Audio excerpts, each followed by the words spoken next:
अस्सलाम वालेकुम दोस्तों। तो यार क्या हाल है। आज की इस वीडियो में हम बात करेंगे कि भाई पर्सनालिटी क्या होती है इन ऑर्गेनाइजेशन बिहेवियर। ठीक है, ये एक चैप्टर भी ऑर्गेनाइजेशन बिहेवियर में पर्सनालिटी का। हम इसी चैप्टर के बारे में ही बात कर रहे हैं। ठीक है, तो सबसे पहले हम जानेंगे कि भाई पर्सनालिटी क्या होती है। ठीक है, पर्सनालिटी, ये जो वर्ड है ये पर्सोना से ड्राइव हुआ है। ठीक है, पर्सोना एक लैटिन वर्ड है। ठीक है, जिसका मतलब पहले लैटिन ज़बान में ये था कि मास्क जो एक्टर वेयर करते हैं। ठीक है, एक्टर पहनते हैं मास्क एक्टिंग करते वक्त, तो उस चीज़ को पर्सोना कहा जाता था। और ये पर्सोना से अपने अपना पर्सनालिटी ड्राइव हुआ है। ठीक है, सो if we look at the definition, then the personality is the characteristic patterns of thoughts, feelings, behavior that makes a person unique.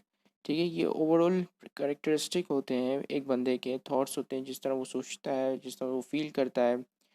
ठीक है, जिस तरह वो बिहेव करता है, तो वो तमाम बिहेवियर, फीलिंग्स और थॉट्स जो है उन सबको मिलाकर उसकी एक पर्सनैलिटी बनती है। ठीक है, और इसी वजह से वो बंदा यूनिक नज़र आता है दूसरों से। ठीक है, सो personality is what makes you unique.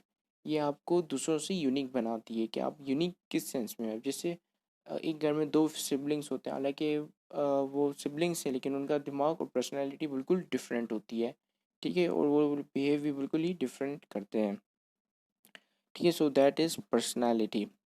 अब ये कहा जाता है कि पर्सनैलिटी एक बंदे की अगर बन जाती है तो वो बार बार चेंज नहीं होती है, लेकिन पर्सनैलिटी चेंज हो सकती है। ठीक है, कोई बंदा अपनी पर्सनैलिटी चेंज कर सकता है, लेकिन अ, अमूमन यह ऐसा होता नहीं है कि पर्सनैलिटी इतनी जल्दी चेंज हो जाए किसी भी बंदे की।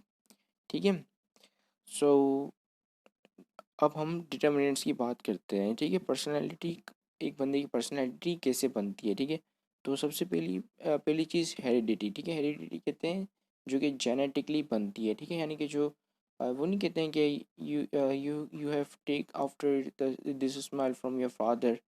ठीक है, यानी कि आप ये जो आपको मतलब ये जो आपकी स्माइल जो आ रही है, आप ये जो मुस्कुरा रहे हैं, ये आपके मतलब आपको आपके फादर से मिली है।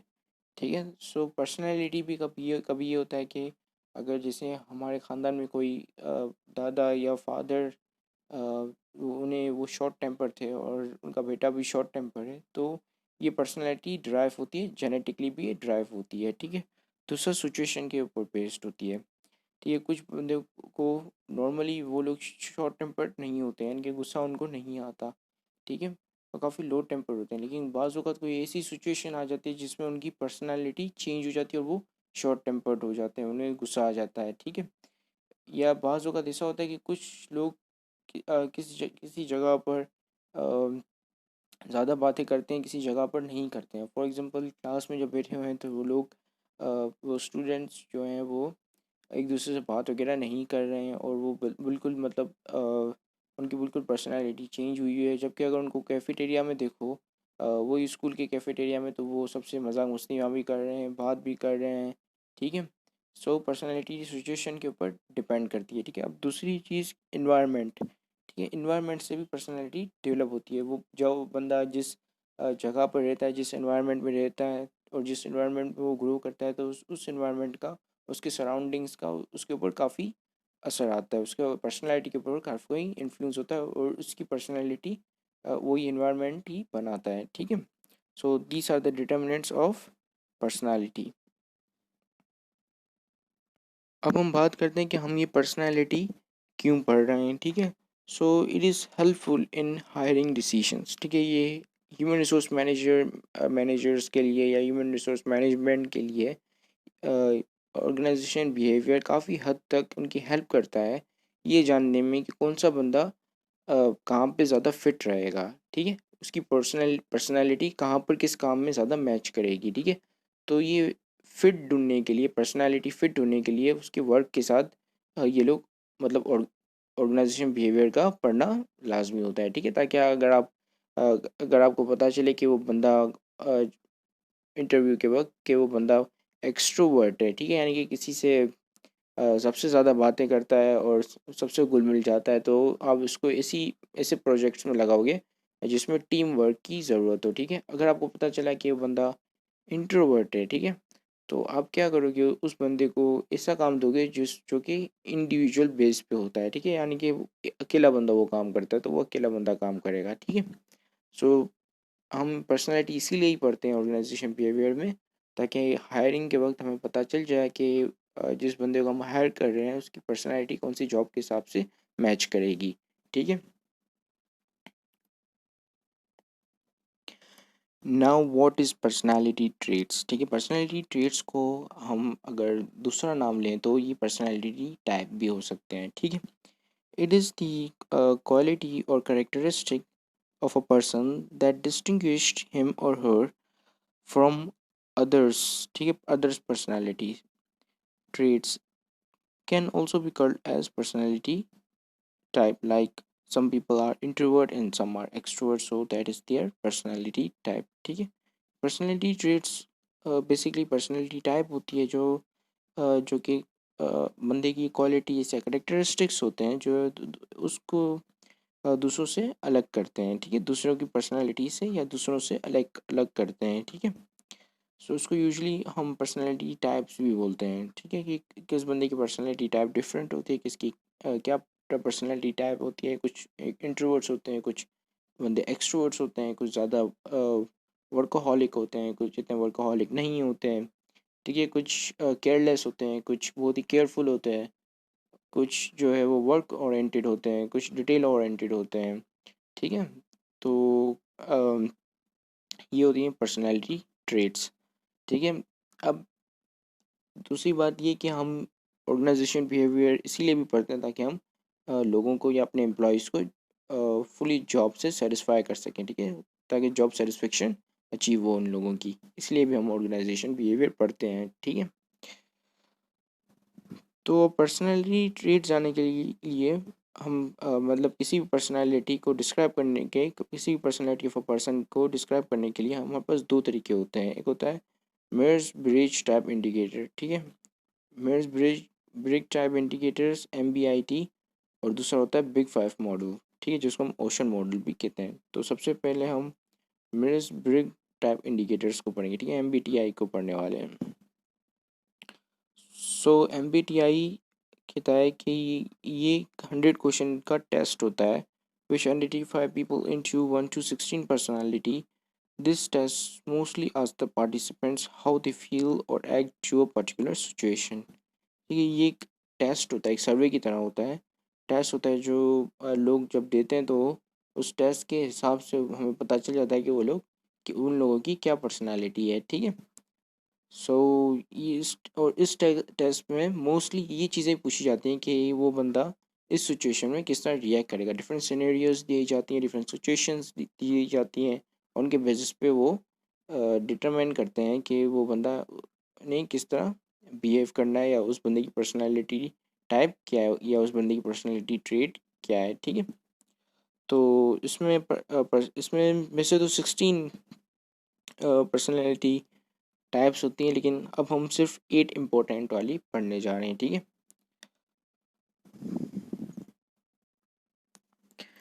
तो ये जो 8 टाइप्स हम पढ़ने वाले हैं ये बता रहे हैं कि ईदर पर्सन ये होगा या ये होगा, ईदर पर्सन एक्सट्रोवर्ट होगा या वो इंट्रोवर्ट होगा, ठीक है।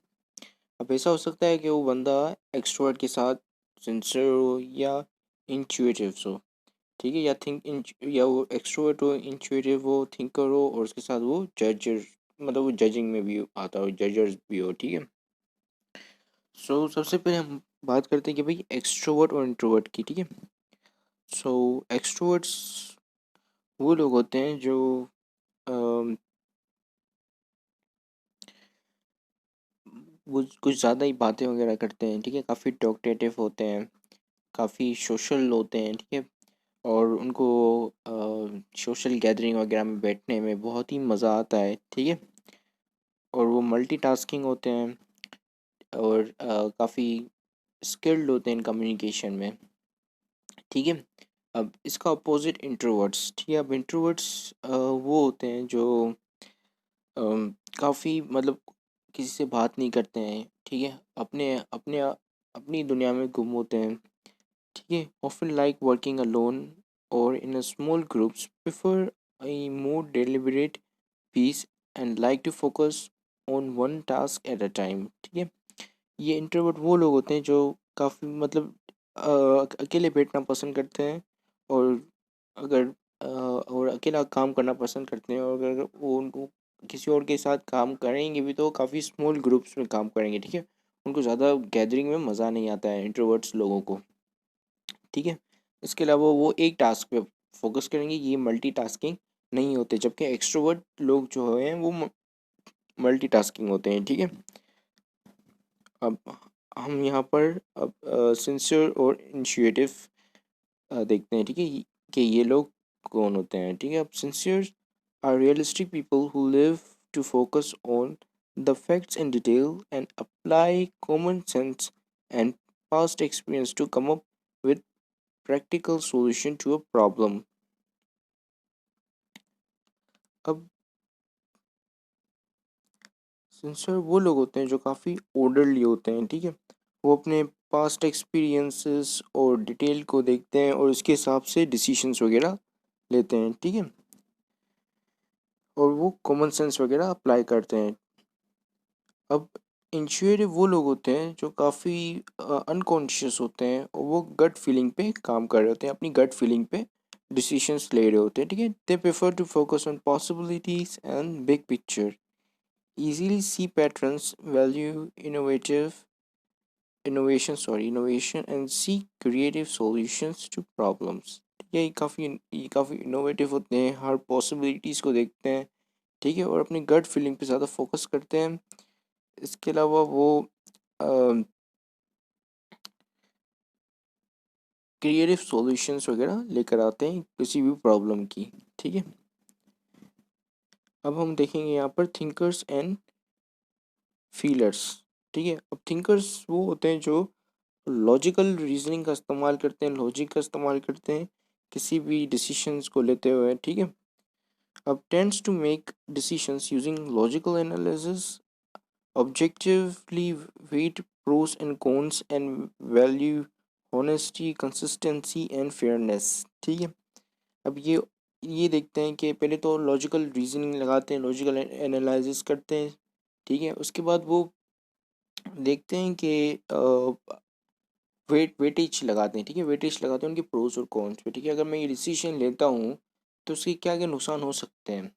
ठीक है, और क्या क्या फ़ायदे हो सकते हैं। अगर फ़ायदे ज़्यादा होंगे तो मैं ये डिसीजन लूँगा। ठीक है, that means I am a thinker. ठीक है, अब फीलर्स कौन होते हैं। ठीक है, tends to be sensitive and cooperative and decide based on their own personal values and how other will be affected by their action. ठीक है, अब ये लोग इमोशंस यूज़ करते हैं। ठीक है, इमोशंस की बेसिस पे चल रहे होते हैं और ये देखते हैं कि मैं अगर मैं ये डिसीजन लूँगा तो दूसरों को क्या मतलब क्या अफेक्ट आएगा उनके ऊपर। ठीक है, और ये काफ़ी कोऑपरेटिव होते हैं, सेंसिटिव होते हैं और अपनी पर्सनल वैल्यूज़ के ऊपर ये डिसीजंस डिसाइड करते हैं। ठीक है, या डिसीजंस लेते हैं। अब यहाँ पर जो दो लोग हैं वो है जजर्स एंड प्रिजर्वर्स। ठीक है, जजर्स जो होते हैं वो काफ़ी स्ट्रक्चर्ड होते हैं। ठीक है, आप उन्हें काफ़ी स्ट्रक्चर कह सकते हो। ठीक है, tend to organise and prepared like to make and stick to plan and are comfortable following most rules। ठीक है, ये काफ़ी रूल्स फॉलोइंग होते हैं, रूल्स रेगुलेशन फॉलो कर रहे होते हैं। ठीक है, ये प्लान्स पे बनाते हैं और कहते हैं कि हर चीज़ प्लान के हिसाब से जानी चाहिए, तो ये काफ़ी स्ट्रक्चर्ड होते हैं। ठीक है, काफ़ी ऑर्गेनाइज्ड होते हैं, काफ़ी स्ट्रक्चर्ड लोग होते हैं। और परसीवर्स they prefer to keep their options open, like to able to act spontaneously and like to be flexible with making plans। ठीक है, ये काफ़ी एडजस्टेबल होते हैं, चेंजिंग प्लान के साथ एडजस्ट हो जाते हैं। ठीक है, और और अपने ऑप्शंस वगैरह हमेशा ओपन रखते हैं। ठीक है, ये नहीं होता है कि ये रूल्स है, ये रेगुलेशन है तो मैं इसके हिसाब से चलूँ, वो ऐसा नहीं है। ठीक है, वो इस तरह नहीं करते। ठीक है, सो अब यहाँ पे हम अगर आप यहाँ पर देखें तो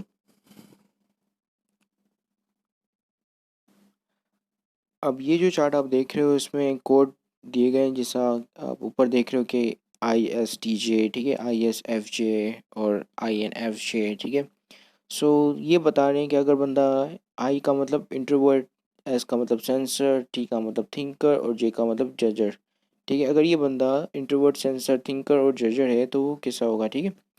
सो इसमें लिखा हुआ है कि अगर वो बंदा ये, अगर उस बंदे के अंदर ये चार तरह के पर्सनैलिटी ट्रेट हैं तो वो बंदा वो रिस्पॉन्सिबल होगा, सिंसियर होगा, एनालिटिकल होगा, रिजर्व्ड होगा, रियलिस्टिक होगा, सिस्टमेटिक होगा, हार्ड वर्किंग होगा और ट्रस्टवर्दी होगा, ठीक है, विद साउंड प्रैक्टिकल जजमेंट, ठीक है। अब हम इसका देख लेते हैं। अगर बंदा एक्सट्रोवर्ट होगा, साथ साथ वो एन का मतलब है हमारे पास इंट्यूटिव्स, ठीक है, इंट्यूटिव, एन का मतलब है हमारे पास इंट्यूटिव।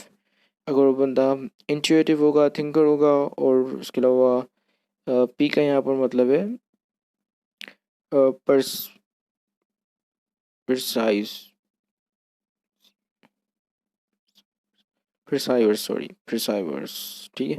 और प्रिसाइवर्स होगा तो वो मतलब उसके अंदर कौन सी पर्सनालिटी ट्रेट्स होंगे, ठीक है। तो अगर उसमें ये चार तरह की पर्सनालिटी पर्सनालिटी ट्रेट्स हुई तो वो इन्वेंटिव होगा, ओथियोस ओथियोसिस्टिक होगा, स्ट्रेटेजिक होगा, इन इंटर इंटरप्राइजिंग होगा, इंक्विजिटिव होगा, ठीक है। ये काफ़ी छोटा लिखा हुआ है तो पढ़ने में काफ़ी डिफ़िकल्टी हो रही है, ठीक है। वर्सेटाइल होगा, इंजॉय न्यू आइडियाज़ इंजॉय करेगा and challenges values and inspiration, ठीक है। अब इसी के साथ ही हम ये थोड़ा देख लेते हैं कि अगर वो बंदा ISFP हुआ, ठीक है, ISFP हुआ यानी कि इंट्रोवर्ट हुआ, सेंसर हुआ और फीलर हुआ और प्रिजर्वर्स हुआ, ठीक है। प्रिजर्वर्स हुआ तो ये अगर उसमें ये चार तरह की पर्सनल ट्रेट होगी तो वो बंदा जेंटल होगा, सेंसिटिव होगा, न्यूटरिंग होगा, हेल्पफुल होगा, फ्लेक्सिबल होगा, रियलिस्टिक होगा, seek to create a personal environment that is both beautiful and practical, ठीक है। तो अब ये चार्ट देख लें, इसमें काफ़ी तरह की इनको इनकी कॉम्बिनेशन मौजूद है कि अगर अगर आप इनको कॉम्बिनेशन करोगे तो वो किस तरह की पर्सनैलिटी उनकी बनेगी, मतलब वो किस तरह होंगे वो, ठीक है। जिससे यहाँ का इंट्रोवर्ट एक्सट्रोवर्ट है या आप देख रहे हो, आप अपने आप को यहाँ पे जज कर लो, आप एक्सट्रोवर्ट हो या इंट्रोवर्ट हो, ठीक है। आप सेंसर हो या इंट्यूटिव हो, आप थिंकर हो या फीलर हो, आप जजर हो या प्रिसाइवर्स हो, ठीक है। सो अगर मैं कहता हूँ कि मैं इंट्रोवर्ट हूँ और मैं इंट्यूटिव हूँ और यहाँ पर मैं थिंकर हूँ और यहाँ पर मैं प्रिजर्वर्स हूँ तो मेरा ये क्या बन जाता है, ये मेरा बन जाता है INTP, ठीक है। मैं अब यहाँ इस चार्ट में ढूंढूंगा INTP, ठीक है, INTP ये रहा। तो ये INTP यानी कि मैं इंटेलेक्चुअल हूँ, लॉजिकल हूँ, प्रिसाइज हूँ, रिजर्व्ड हूँ, फ्लेक्सिबल हूँ, इमेजिनेटिव हूँ, ओरिजिनल हूँ, थिंकर हूँ, who enjoys speculations and creative problem solving, ठीक है। सो यहाँ पर आप देख पा रहे हैं कि मेरी पूरी बता दी इन लोगों ने बायोग्राफी कि मैं किस तरह का बंदा हूँ, ठीक है। So you can also find yours by looking to this chart and then find yourself in this chart, ठीक है। अब हम बात करेंगे द बिग फाइव मॉडल की, ठीक है। अब बिग फाइव मॉडल में कुछ उन्होंने पर्सनालिटी बता दी है कि इस हिसाब से बंदा मतलब इस तरह की पर्सनैलिटी हो सकती है किसी बंदे के अंदर, ठीक है।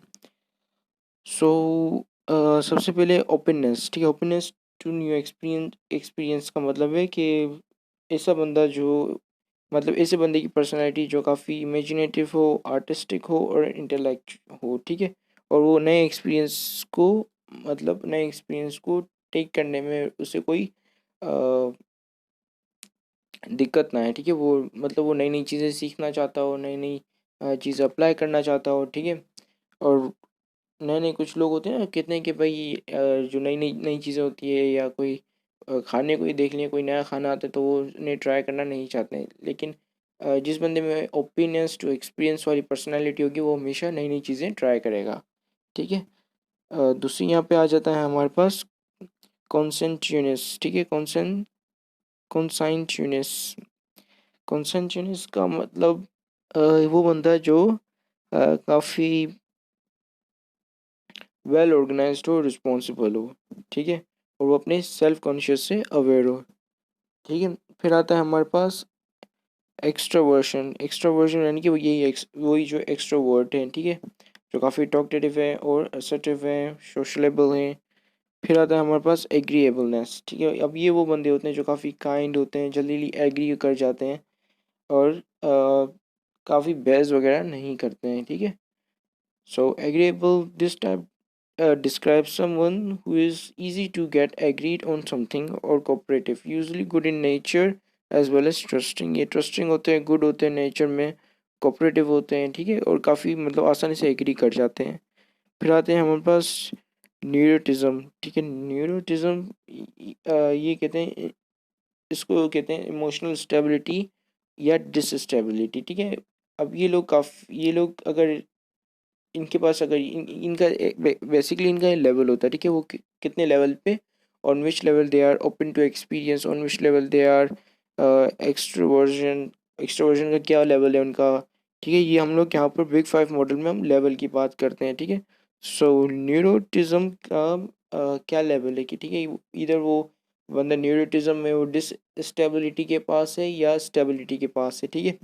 सो अगर न्यूरोटिज्म में वो इमोशनल स्टेबल है तो उसका मतलब कि वो कोई भी मतलब कोई भी ऐसी सिचुएशन आती है उसमें वो इमोशनल नहीं हो जाता, ठीक है। अब जैसे बाज़-औक़ात कोई बुरी खबर सुन के इमोशनल हो जाते हैं, रोना शुरू कर देते हैं, ठीक है, या कोई ऐसी बात सुनकर उनको गुस्सा आ जाता है, तो वो लोग इमोशनली डिसस्टेबल हैं, ठीक है। अब इमोशनली स्टेबिलिटी उस चीज़ को कहते हैं जब ये ऐसी चीज़ें पे वो लोग रिएक्ट ना करें, ठीक है, उनको गुस्सा ना आए और वो वैसे ही रिएक्ट करें।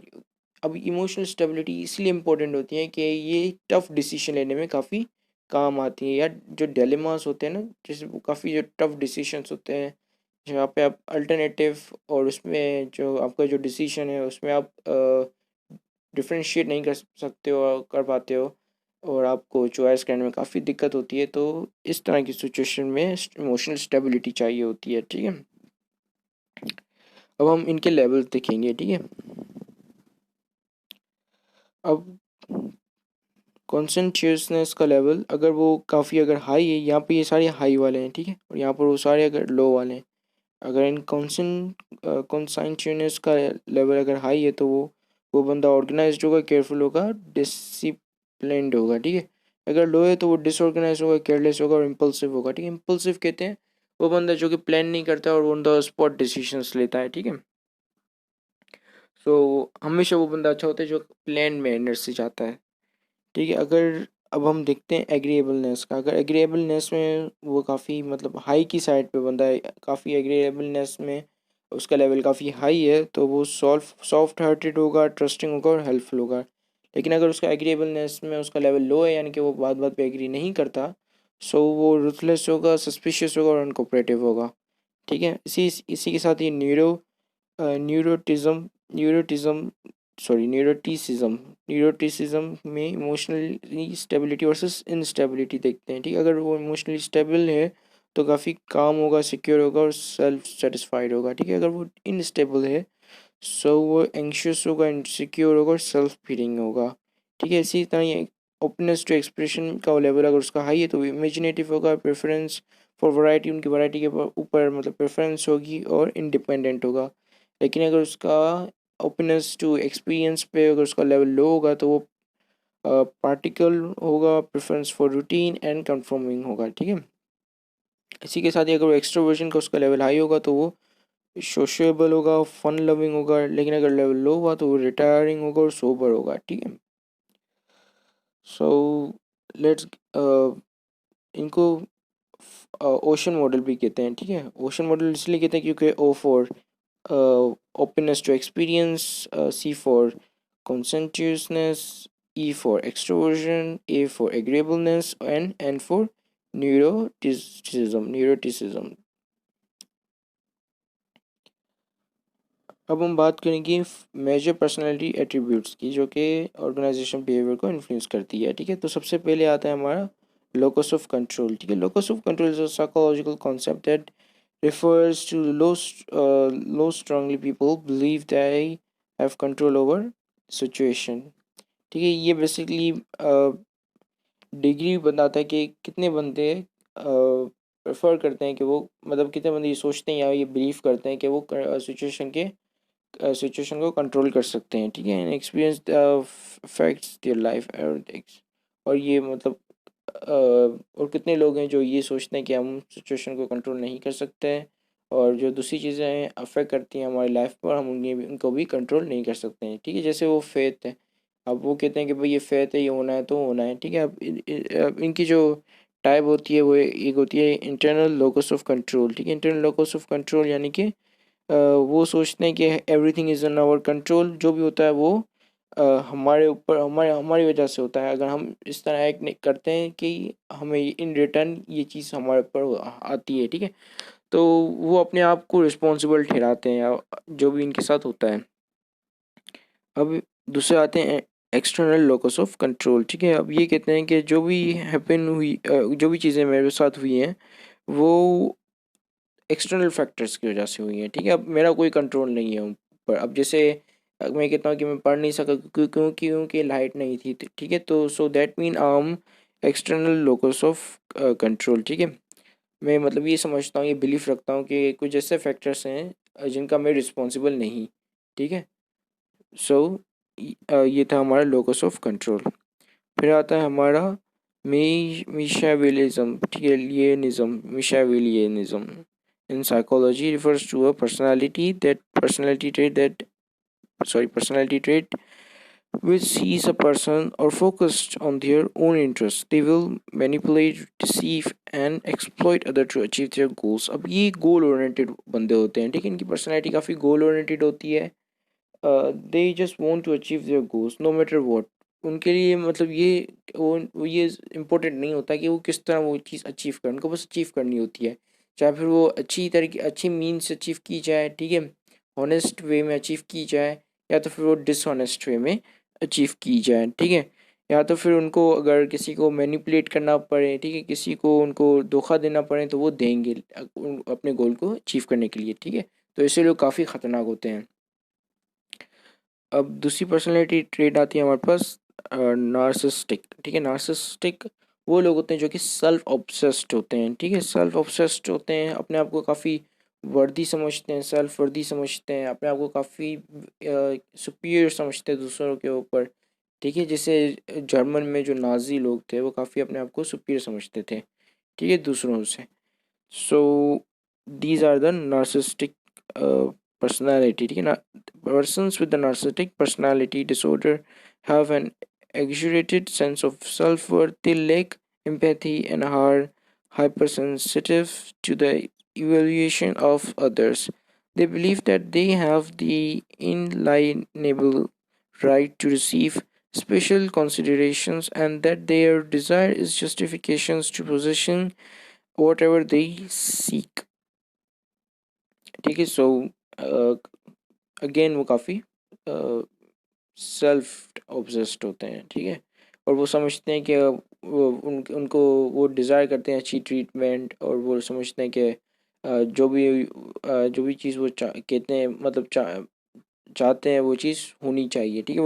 वो ये समझते हैं, ठीक है। अपने आप को काफ़ी इंपॉर्टेंस देते हैं और अपने आप को मतलब इस तरह रखते हैं कि वो ये मानते हैं कि हम हमारा जो सोशल स्टेटस है या हमारी जो वर्थ है वो दूसरों से ऊपर है, ठीक है। अब दूसरी हमारी पर्सनैलिटी आती है सेल्फ स्टीम और सेल्फ मॉनिटरिंग, ठीक है। Self esteem high S E self esteem believe they possesses the ability they need to succeed at work and are more likely to choose unconventional jobs.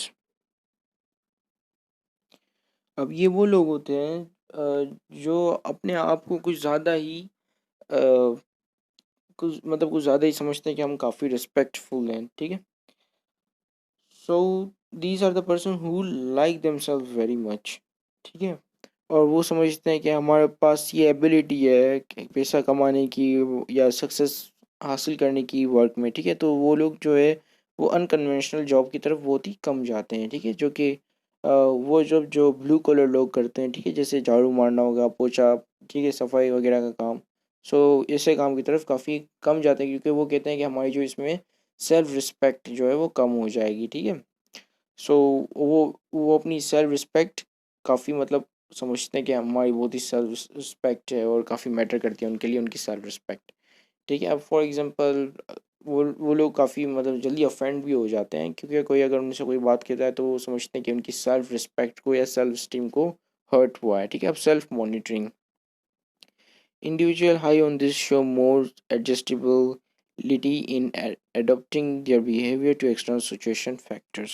ठीक है, अब self monitoring वो लोग होते हैं या उन लोगों की पर्सनालिटी होती है या ऐसे लोग जिनकी पर्सनालिटी में एडजस्टेबिलिटी ज़्यादा हो। ठीक है, वो हर बिहेवियर के साथ या हर एक्सटर्नल सिचुएशन के साथ एडजस्ट हो जाते हैं। ठीक है, अब फॉर एग्जांपल अगर उनको अनकन्वेंशनल जॉब करना पड़े तो वो कर लेंगे। ठीक है, उनको कोई तकलीफ नहीं होगी। ठीक है, अब दूसरे होते हैं cautious versus high risk takers. ठीक है, अब रिस्क टेकर्स वो होते हैं जो काफ़ी रिस्क ले लेते हैं। ठीक है, बगैर एनालिटिकल रिसर्च किए हुए या अपना ज़्यादा डिसीशंस जो है वो फ़ौरन ले लेते हैं। ठीक है, ज़्यादा सोचते नहीं हैं। ठीक है, हाई रिस्क टेकिंग मैनेजर्स, अब हाई रिस्क टेकिंग मैनेजर्स जैसे मेक क्विकर डिसीशंस, जल्दी डिसीशंस ले लेते हैं। ठीक है, they use less information to make decision, काफ़ी कम इंफॉर्मेशन यूज़ करते हैं। Operate in smaller and more entrepreneurial organizations, काफ़ी और ये लोग जो है वो ज़्यादा एंटरप्रेन्योर ऑर्गेनाइजेशन जो होती हैं उनमें ऑपरेट करते हैं। ठीक है, अब आते हैं हमारी टाइप और टाइप बी पर्सनालिटी। ठीक है, अब type A personality generally lives at a higher stress level. This is driven by they enjoy achievement of goals with greater enjoyment in achieving of more difficult goals। ठीक है, they work steadily enjoying achievement but not becoming stressed when they are not achieved। ठीक है, अब the type B personality generally lives at a lower stress level and are typically, तो इसकी ये पहले हमने डिफरेंशिएट देखी कि वो लोग जो है वो जो टाइप ए पर्सनालिटी होती है वो काफ़ी मतलब गोल ओरिएंटेड होती है। उनको कैसे भी करके गोल अचीव करना होता है। ठीक है, they want to achieve the goals, और वो उनको जो है ऐसे गोल्स अचीव करने होते हैं जिन्हें अचीव करना काफ़ी डिफिकल्ट होता है। ठीक है, और जबकि टाइप बी के ऐसे लोग होते हैं जो काफ़ी स्ट्रेस वगैरह नहीं लेते हैं इसी चीज़ों के बारे में, और छोटी अचीवमेंट भी काफ़ी इंजॉय करते हैं। ठीक है, और अब दूसरी हम डिफरेंशिएट देखेंगे, they find it difficult to stop even when they have achieved goals. ठीक है, they face with competent competitions, they do not mind losing and either enjoy the game or back down। ठीक है, ये वो लोग जो type A वो लोग होते हैं जिन्हें जीत और हार जिनके लिए काफ़ी मैटर करती है। और टाइप बी वो लोग होते हैं जिनके लिए जीत और हार काफ़ी मैटर नहीं करती है। ठीक है, अब टाइप ए दूसरा तीसरा हम डिफरेंशिएट पढ़ने वाले हैं, they feel the pressure of time constantly working flat out. ठीक है, वो काफ़ी टाइम के हिसाब से चलते हैं, काफ़ी टाइम बाउंड होते हैं। ठीक है, और वो क्या ये कहते हैं कि हमारा 1 मिनट भी या 2 मिनट भी वेस्ट ना हो। ठीक है, they face with they may be creative enjoying exploring ideas and concepts। ठीक है, वो लेकिन अगर हम टाइम के हिसाब से देखें तो वो अपना टाइम एंजॉयमेंट के लिए भी निकालते हैं। टाइप बी के लोग की बात कर रहा हूँ। ठीक है, एंजॉयमेंट के लिए टाइम वगैरह निकालते हैं और वो एक्सरसाइज वगैरह भी करते हैं और हर चीज़ के लिए उनके पास टाइम वगैरह होता है। ठीक है, वो ज़्यादा वर्कोहॉलिक नहीं होते हैं। लेकिन टाइप ए जो लोग होते हैं वो एम्बिशियस होते हैं, काफ़ी एम्बिशियस होते हैं, काफ़ी कॉम्पिटिटिव होते हैं और काफ़ी वर्कोहॉलिक होते हैं। ठीक है, सो आप दूसरे और पढ़ लेना जब तक मैं आपको बता दूं कि टाइप ए के अंदर किस किस तरह की पर्सनैलिटी होती है। ये इम्पेशेंट होते हैं, इन्हें हर चीज़ जल्दी चाहिए होती है। कॉम्पिटिटिव होते हैं, वर्क ऑब्सेस्ड होते हैं। ठीक है, अचीवमेंट ओरिएंटेड होते हैं, उनको हर चीज़ें अचीव करनी होती हैं, ज़्यादा से ज़्यादा बड़े से बड़े गोल अचीव करने होते हैं। अग्रेसिव होते हैं, उनको गुस्सा आ जाता है। ठीक है, और काफ़ी स्ट्रेस्ड रहते हैं अपनी लाइफ में। जबकि जो टाइप बी हैं वो इजी गोइंग होते हैं, इतना टेंशन वगैरह नहीं लेते हैं। ठीक है, और वो फ्लेक्सिबल होते हैं, एक्सप्रेसिव होते हैं, रिलैक्स्ड होते हैं और इमोशनल होते हैं। ठीक है, टाइप बी पर्सनैलिटी के लोग। ठीक है, पर्सनैलिटी टाइप डाइटिंग स्ट्रगल्स। ठीक है, अब यहाँ पर हम डिफरेंस थोड़ा जानेंगे टाइप ए और टाइप बी में फिर से। ठीक है, हाईली कॉम्पिटेंट होते हैं, ये पेशेंट होते हैं, अचीवमेंट ओरिएंटेड, रिलैक्स। ठीक है, तो ये हमें ये वही चीज़ें हैं जो हम ऑलरेडी दो पिक्चर्स में पढ़ चुके हैं। So we are not going to read this. So that is this is it. लेकिन एक और पर्सनैलिटी एट्रीब्यूट है जो मैं आपको ऐसे ही वर्बली बता रहा हूँ, जिसे हम कहते हैं साइकोपैथ। अब ये वो लोग होते हैं जिनको किसी को हार्म पहुंचाने में, किसी को तकलीफ़ देने में काफ़ी मज़ा आता है। ठीक है, अब उन्हें साइकोपैथ इसलिए कहते हैं क्योंकि क्योंकि उनको ये चीज़ें करने में जो कि काफ़ी हॉरिबल हैं, वो चीज़ें करने में मज़ा आता है उनको। ठीक है, लेकिन ये मेंटली डिसस्टेबल इनकम नहीं कह सकते या मेंटली इल नहीं कह सकते, क्योंकि ये दूसरे काम सही तरीके से परफॉर्म कर रहे होते हैं। खाली इनको कोई एक ऐसी चीज़ होती है जो कि बुरी होती है और उनको वो करने में मज़ा आता है। ठीक है, so thank you very much for watching this video and अल्लाह हाफिज़।